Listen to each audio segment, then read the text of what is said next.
I think I was on Facebook, and Craig Cann, the Chief Communications Officer with the LPGA, put a video up, and it was, I believe it was when the players, the three medalists, were leaving the stand, and it was amazing. There was just this media swarm of photographers all around Inbee and Lydia and Shanshan as they were, wherever they were making their way, and really made an impression on me, because they don't get that. They don't get that in a major, but to see that swarm around them, this sort of frenzy from the media interest, was amazing to me, and has to be a good thing to have that kind of media interest. Mike Wan, the LPGA commissioner, had said that he hoped that new viewers who might have been tuned in during the Olympics, that he could bring them back or take them to Canada in these next 2 weeks, and then the Asian swing starts in China. So we'll see as far as if growing the game kicks in right away with the interest in China when they go on the Asian swing.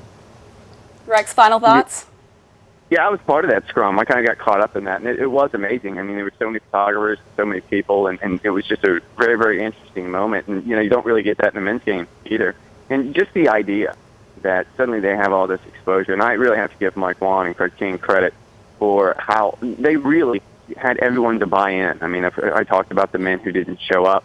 Every woman showed up, and every woman was dedicated to this, and it certainly paid off. And you can envision how people who tuned in last week, because it's the Olympics, I mean, my wife is a perfect example. She doesn't, I shouldn't say this on a company line, but she doesn't watch golf. I mean, she's I won't tell. Last week's competition, and she was asking me questions and constantly texting me, and I think that shows what the Olympics can do for golf. It goes not just beyond the golf audience, but it goes beyond the sports audience, and I think that will have an impact long term. Yeah, it's really cool, and you have to think that a lot of these players who declined to go this time maybe wish that they had done something differently. But we'll see. There's still the opportunity in 4 years.